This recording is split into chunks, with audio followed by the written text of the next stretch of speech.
Masaganang araw mga kabukid, nandito ulit tayo sa ating poultry at ngayong araw na ito, ika-7th day ng ating alagang sisiw. So ngayon ay magbabakuna na tayo sa kanila, first vaccine, B1 vaccine. So samahan nyo kami at mamaya magbabahagi pa ako ng ilang impormasyon na maaaring makatulong sa inyo sa pagbabakuna ng ating alagang sisiw.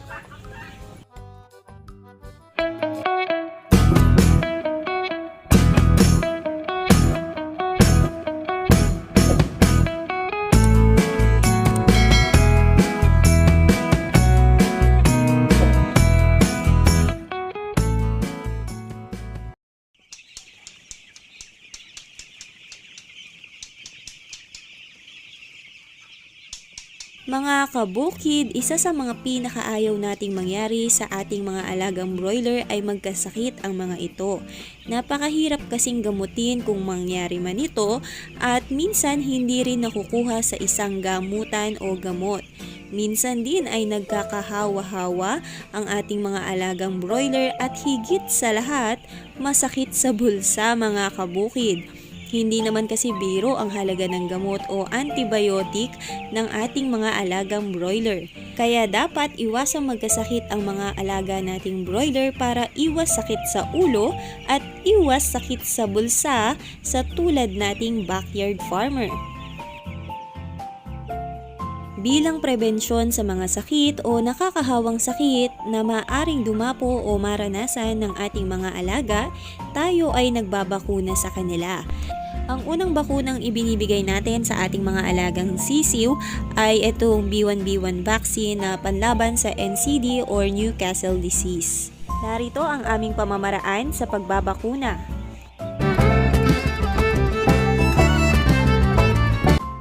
Ito ang B1 vaccine na bibili ito sa poultry supply o store at dito sa aming lugar ito ay nabibili namin sa presyong 255. Ito ay may kasama ng solvent, ito ang ating solvent at pagsasamahin natin ito. Ang isang bote nito mga kabukid ay good for 1,000 heads. Dahil kami ay may 800 heads sa ngayon, so sobra ito. Kung meron naman kayong sobra at may kakilala, kaibigan na may sisiw na nag-aalaga rin, maaaring ibigay ang sobra para hindi ito masayang. Mga kabukid, kung hindi nyo pa nabubuksan ang bakuna at hindi pa gagamitin, ito ay ilagay muna sa inyong refrigerator. Dahil dalawa kaming magbabakuna ng aking tatay, hahatiin natin ito sa 2 bote para mas mapabilis tayo.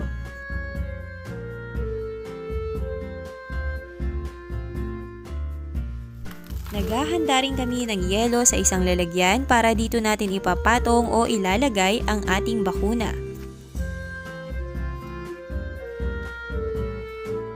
Bago kami magsimula, bubuksan lang namin ang ilang bintana at hahawiin ng bahagya ang ilang tabing para medyo presko tayo. Medyo mainit-init kasi dito sa ating brooding area at mainit na rin naman ang panahon kaya hindi tayo dapat mag-alala na baka malamigan ang ating mga sisiw. Siya nga pala mga kabukid, kami ay karaniwang nagbabakuna tuwing umaga, mga alas 8 o alas 9 ng umaga para hindi nga mainit at mapanatili natin ang kailangang lamig ng ating bakuna.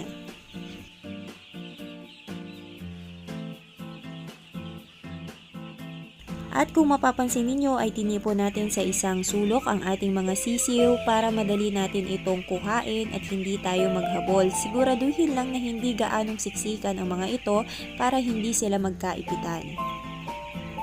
Simulan na natin ang pagbabakuna.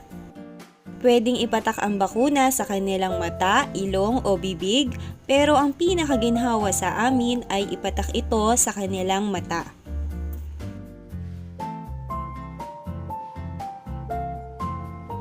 So, itong pagbabakuna natin mga kabukid ay madali lang naman, lalo kung meron tayong katuwang para mas mapabilis tayo sa pagbabakuna.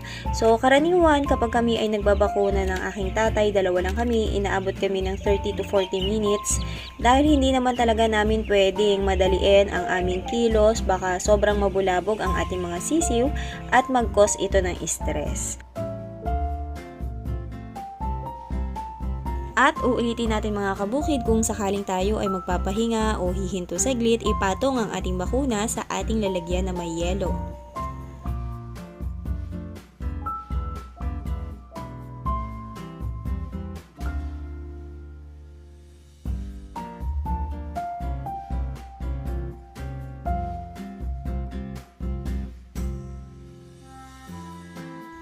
Mga kabukid, marahil ay marami na kayong napanood na video tungkol sa pagbabakuna ng sisiw. May mga racer na nagbabakuna sa day 1 pa lang, day 3 o day 6. Pero dito sa amin, ang aming schedule ng bakuna ay ika-7th day ng ating mga alagang sisiw. Ganito ang aming practice para mas madaling hawakan ang sisiw dahil kung maliliit pa ang mga ito ay medyo mahirap hawakan at patakan ng bakuna sa mata. At sa amin ding pagkakaalam, may mga hatchery na pagkapisa pa lang ng sisiw ay ini-spray na agad ito ng bakuna. Pero hindi natin ito 100% sigurado mga kabukid kung totoo man ito at kung paano talaga ito ginagawa. Minsan kasi ay may nabilan kaming ahente na nabakunahan na raw ang sisiw na dineliver sa amin kaya hindi na kami nagbakuna pa. At ibabahagi lang din natin mga kabukid na meron tayong naging viewer sa isa sa ating mga video kung saan nag-comment ito na siya ay nagtatrabaho sa malaking farm at hindi raw ito ginagawa ang pagbabakuna, tamang alaga lang daw, pagkain at inumin ang kanilang ibinibigay. Salamat sa ating viewer na nag-comment, pero ang ating masasabi dito ay tatlo. Una, dahil ito ay big farm, may mga hired veterinarian na talagang nag-aalaga, nagsusuri sa kalusugan at nagbabantay sa sakit o peste na maaring umatake sa mga ito. Pangalawa, dahil natanggap ng mga big farms ang talagang Class A na sisiw mula sa mga hatchery at napagpilian na lang halos ang naibibigay sa mga small backyard farmers katulad namin, kaya talagang mas maganda ang kalidad ng kanilang sisiw. At pangatlo, maaaring mayroon silang ibang practice o pamamaraan para mabakunahan o makaiwas sa sakit ang kanilang alagang broiler o sisiw na kung saan yan ay hindi na natin masasagot. Iba kasi ang pag-aalaga sa big farms kumpara sa backyard. Pero mga kabukid, yan ay opinion lang natin at kung ano man ang ating ginagawa ay ayon lamang sa aming naging gawi at karanasan sa pag-aalaga at pagbabakuna ng sisiw na higit 1 dekada na.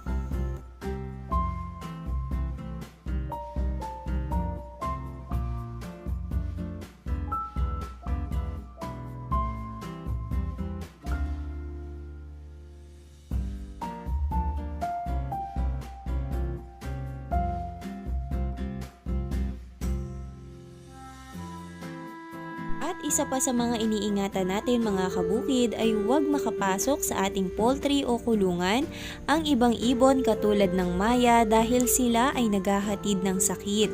Kaya kung mapapansin ninyo ay naglalagay tayo ng net para kahit na nakabukas ang bintana ay hindi sila makakapasok. Iwasan din nating humawak ng ibang hayop o alagang manok katulad for example kung meron kayong free range chicken para hindi natin madala ang posibleng sakit sa ating mga sisiw. Again, ang pag-aalaga ng sisiw o broiler ay sobrang selan kaya iwasan natin na maghatid tayo ng sakit sa kanila. Sa mga magtatanong kung pwede bang wag nang magbakuna dahil ang kanilang alaga ay konti lang naman, 50, 100 heads. Again po, itong ating ginagawa ay isang prevensyon para hindi dapuan ng mga peste o nakamamatay na sakit ang ating mga alagang manok o sisiw. At sa katulad namin na small backyard farmer nga lang na merong 800 heads na sisiw, ayaw nating ilagay sa panganib ang ating mga alaga dahil hindi nga biro ang halaga ng ating mga manok, ang puhunan natin sa sisiw, kahit na yung mga feeds natin sobrang mahal. So ayaw natin dumating yung panahon na magsisi tayo sa bandang huli. Sabi nga, prevention is better than cure mga kabukid. Sa wakas mga kabukid, nakatapos din tayo. By the way, etong bakuna nila ngayon ay first vaccine pa lang. Sa susunod na linggo, after 7 days, ay magbabakuna ulit tayo. Abangan ninyo ang ating susunod na video.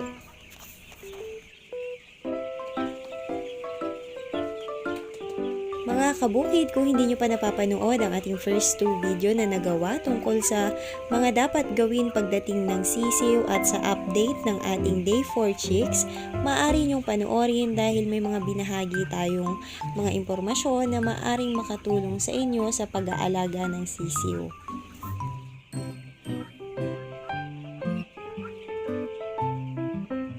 Kung meron kayong tirang bakuna mga kabukid at wala ng paggagamitan o pagbibigyan, ito ay pwede na nating i-dispose o itapon. Huwag manghihinayang dahil hindi na ito pwedeng gamitin pa. Isang gamitan lang ito once na natimpla natin ang ating bakuna. At ito ay pwede nating i-dispose sa pamamagitan ng pagbuhos ng mainit na tubig o kaya naman ay pwede natin itong sunugin.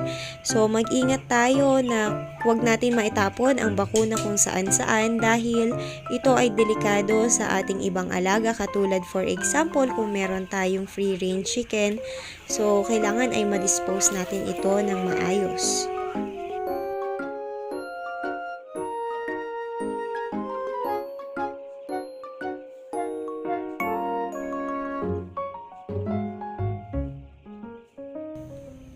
Maaari na nating painumin ng tubig ang ating sisiw. At nabanggit natin yan sa nakaraang video na mula day 1 hanggang sa ika-isang linggo nito, TMPS o pinaghalong TMPS at gentamicin ang ating pinapainom. Ito ay panlaban sa pagtatae ng ating mga sisiw.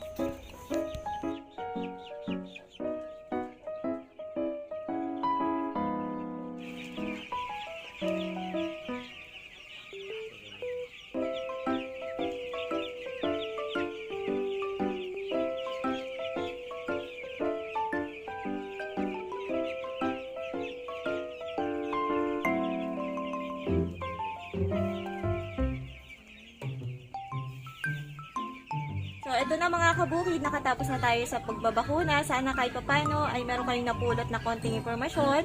Pero again, kung ano man ang ating ibinahagi, ito ay ayon lamang sa aming karanasan at experience. Thank you so much and happy farming! Bye!